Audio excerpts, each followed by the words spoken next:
Picture चालू करो बे।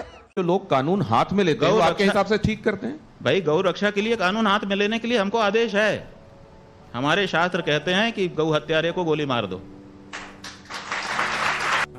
ये बड़ी अच्छी बात कही आप। है आदेश। हमने अपने मन पे पत्थर रखा है और भारत की सरकार से अपेक्षा की है कि ये हमारे हृदय पर जो चोट है उसको दूर करेंगे। कानून दूर नहीं कर रहा है तो आखिर हिंदू कब तक ये सहता रहेगा? 75 से ज्यादा साल हो गए हम छाती पे पत्थर रख करके बैठे हैं कि हमारी माँ को मारा जा रहा है, कानून कुछ न कुछ हमारी मदद करेगा। जी सड़कों पे गाय घूमती हैं। भाई सड़कों पे गाय क्यों घूम रही है? सुन लीजिए जरा। क्योंकि आपने उसको पशु घोषित कर रखा है। और नहीं और कूड़ा उसको पशु सूची से हटाइए, नहीं घूमेगी। हम गारंटी ले रहे हैं। हाँ, आपके कैमरे के माध्यम से रिकॉर्डिंग कर लीजिए। तो ठीक है, आप उसको पहले पशु सूची से हटा दीजिए। हम गारंटी ले रहे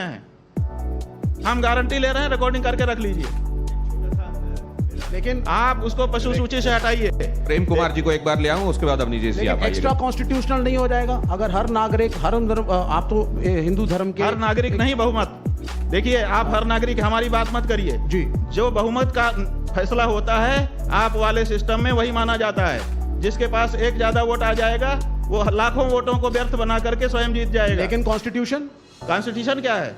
बहुमत ही तो कॉन्स्टिट्यूशन है। बहुमत अगर होगा कॉन्स्टिट्यूशन बदल लोगे आप। लेकिन गौरक्षक कॉन्स्टिट्यूशन बदलने के लिए 400 पार की बात कही जा रही थी ना। आपके पास बहुमत हो, कॉन्स्टिट्यूशन भी बदल लीजिए। आपने 100 बार से ज्यादा बदल लिया है कॉन्स्टिट्यूशन को बहुमत के कारण। तो आप बहुमत की आवाज को कैसे दबा सकते हैं? ये बहुमत की आवाज है कि गाय की हत्या नहीं होनी चाहिए। बहुमत की आवाज है, आप इसकी उपेक्षा नहीं कर सकते। लेकिन इस देश में कोर्ट भी है, वकील भी है, कोर्ट है, पुलिस तो भी हम कहाँ कह रहे हैं? तो गौरक्षक दल अगर इनको साइड करके खुद न्याय करने लगेंगे, खुद न्याय करेगा। आप अपने कानून के अनुसार उनके ऊपर मुकदमा चलाइए। हम उसको मान रहे हैं कि हम जिस देश में हैं उसका कानून मानेंगे। हम भारत में हैं, भारत का जो कानून है कि अगर हमने हत्या की है तो उसके लिए हमको दंड जो तय मिले, वही तो हम कह रहे हैं कि उस व्यक्ति से गोली चल गई, उसने कहा कि मुझसे गलती हो गई है। इससे ज्यादा क्या करेगा वो? स्वामी जी लेकिन वो कानून को पालन ही तो कर रहा है, और क्या कर रहा है? स्वामी जी अगर आप कह रहे हैं कि शास्त्र के हिसाब से चलना चाहिए तो दूसरे धर्मों के भी तो शास्त्र हैं, वो अपने हिसाब से चलेंगे। हाँ तो चले ना, कहाँ मना कर रहे हैं? हम कहाँ मना कर रहे हैं? बिल्कुल हम यही चाहते हैं कि वो भी अपने शास्त्र के अनुसार चलें। क्यों नहीं अपने शास्त्र के अनुसार चलते हैं? उनके शास्त्र में लिखा रहा है कि सबसे उत्तम निवास वो है जहां पर पूरी तरह से इस्लाम हो। तो पूरी तरह से जहां इस्लाम है वहां क्यों नहीं चले जाते हैं? बताओ, हमारे बीच में क्यों रह रहे हैं वो? यही तो सवाल है। वो पूरी तरह से अपने धर्म का पालन करें, इसी के लिए 57 देश बना लिए उन्होंने। लेकिन देश तो और अपने चले जाएं, वहां पे पालन करें। और वक्फ बोर्ड के नाम पे जहां पे नहीं है वहां चले जाएं और जमीनों को एनक्रोच कर लें। क्या चीज?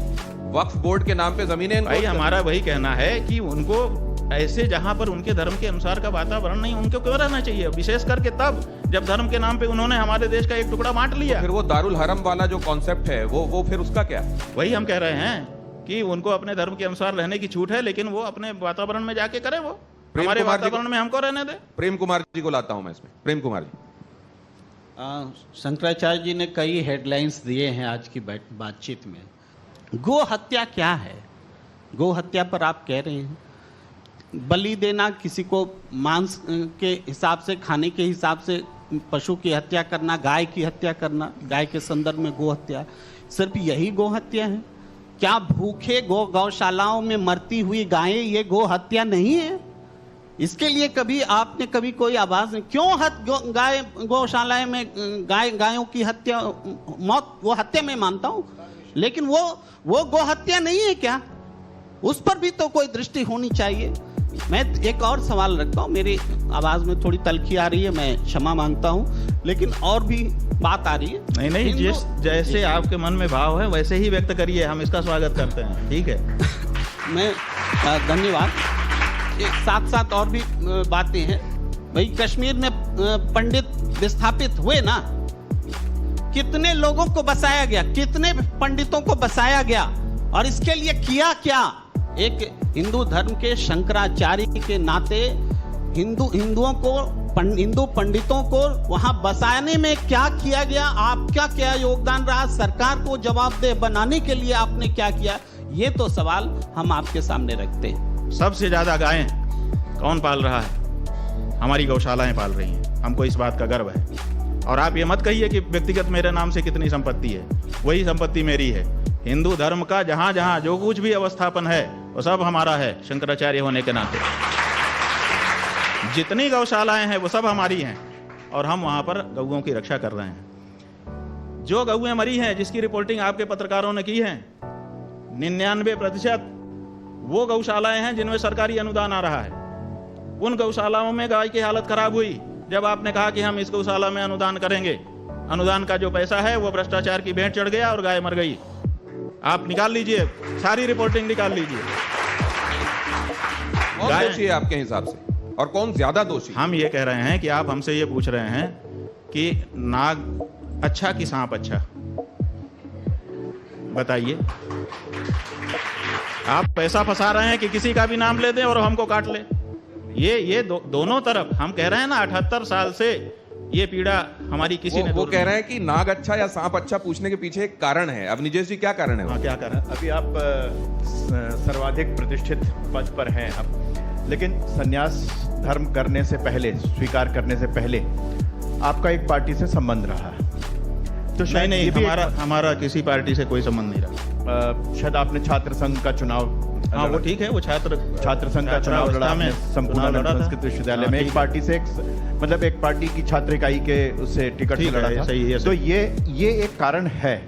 एक स्पष्ट बोलिए, आप क्या कहना चाह रहे हैं? कि मतलब उस समय आज मैं, स्वामी जी हमारे लिए बहुत ही सम्मानित हैं, लेकिन एक समय जब छात्र जीवन में थे तो उस समय एनएसयूआई की टिकट पर आप वहां पर छात्र संख्या देखिए, ये कितना बड़ा झूठ, इतना बड़ा विद्वान पत्रकार बोल रहा है। नहीं, कितना बड़ा झूठ बोल रहा है ये पत्रकार। अच्छा ये आरएसएस नहीं, आप हमको प्रमाण दो कि हम एनएसयूआई से कैंडिडेट थे। एक संघ के हैं, छात्र संघ संघ के हैं, लेकिन झूठ बोल रहे हैं। छात्र संघ के झूठ बोल रहे हैं। तो ये भी अच्छी बात है कि अगर ये बात कहीं विमर्श में थी हम या है और आपने सामने रखा, कब कैंडिडेट, तो ये भी अच्छी बात है। नहीं, छात्र संघ के नहीं, हम झूठ नहीं स्वीकार कर सकते। छात्र संघ का अध्यक्ष का चुनाव लड़े थे। एक सेकंड, आपने कहा कि एनएसयूआई के कैंडिडेट हम कब रहे, ये प्रमाणित करें।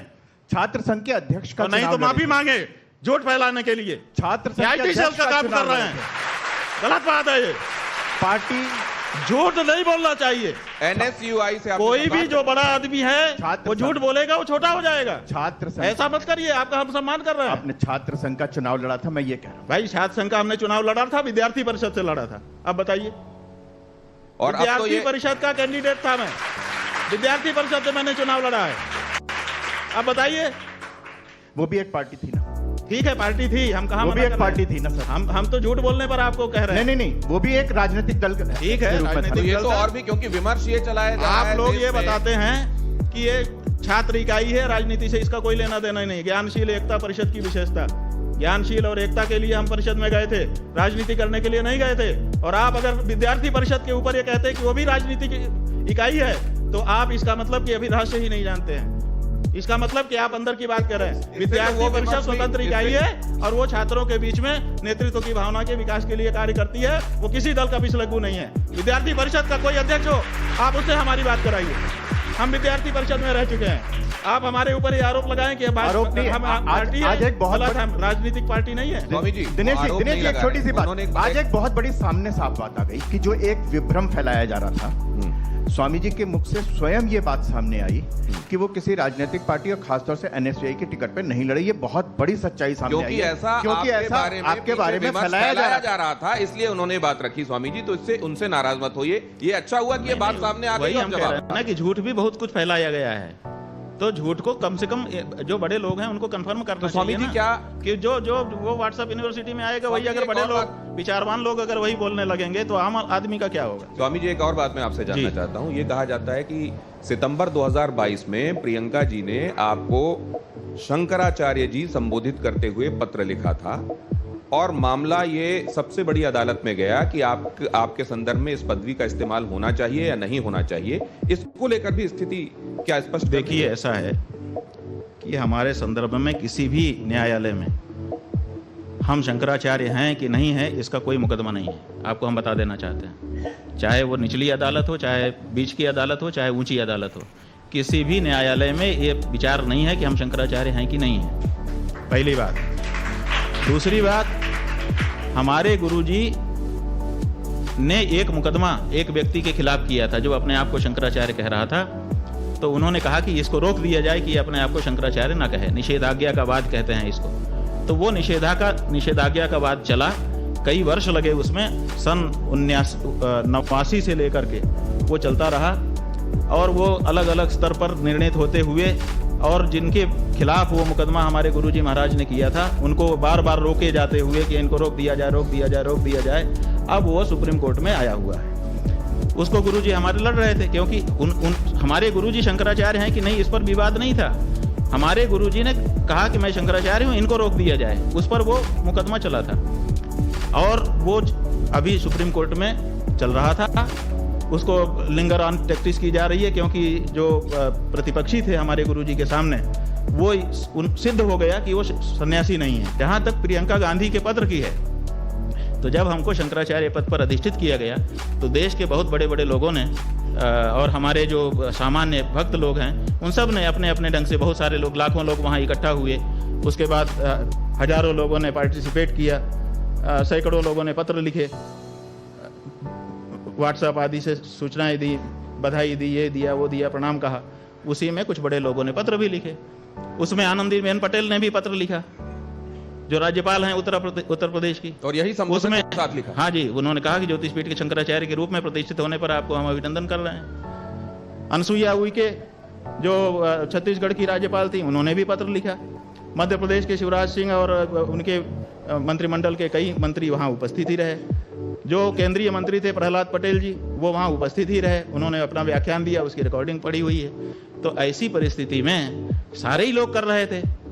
उसी में प्रियंका गांधी का भी पत्र गया। ये तो प्रियंका गांधी के पत्र जाने मात्र से हम अगर शंकराचार्य हो गए होते या प्रियंका गांधी शंकराचार्य बना सकती है, ऐसी उसकी मतलब परिस्थिति है, तो बात अलग है। अगर वो बना सकती है एक पार्टी की नेता होने के नाते, तो ये राज्यपाल लोग नहीं बना सकते, मुख्यमंत्री और केंद्रीय मंत्री नहीं बना सकते। ये प्रश्न ये लोग क्यों गए हमारे पास और इन्होंने नहीं बनाया क्या? तो ये जो है केवल एक प्रियंका गांधी का पत्र निकाल करके उतने बंच में से और उसको कोई दिखाए और उसको आप लोग फिर लगातार पब्लिश करें, इसीलिए तो 10 करोड़ का मानहानि का दावा हमने हाई कोर्ट में किया है। अब उसमें सबको जवाब देना पड़ेगा। तो ये जो लोग हैं जो आप जानबूझ करके, जब कई पत्र हैं तो एक ही पत्र को क्यों दिखाया जा रहा है और उसी पत्र को क्यों हाईलाइट किया जा रहा है? क्या ये आपके गुरु भाई हैं जिन्होंने ये बात कही? जरा इसको देखेंगे और बताएंगे क्या ये सच में आपके गुरु भाई हैं और ये जो बातें कह रहे हैं उसमें तथ्य है या नहीं? दिखाएंगे क्या प्लीज आप? अरे अमुक्तेश्वर की लोगों को मार रही है, किडनैप कर रही है, राम भगवान की प्रतिष्ठा के ऊपर आपत्ति उठा देते हैं, सन्यासी बनकर शादियों में चले जाता है, झूठ बोल देते हैं। केदारनाथ जी का 228 गोल्ड क्या गायब हो गया। अरे भाई ये अमुक्तेश्वर को पीतल क्या होता है, सोना क्या होता है, ये भी पता नहीं, क्योंकि ये भी एक डुप्लीकेट है ना। उसमें आएंगे, उसमें चिट्ठा खोलेंगे। अभी असली चिट्ठा खोला तो बहुत समस्या हो जाएगा।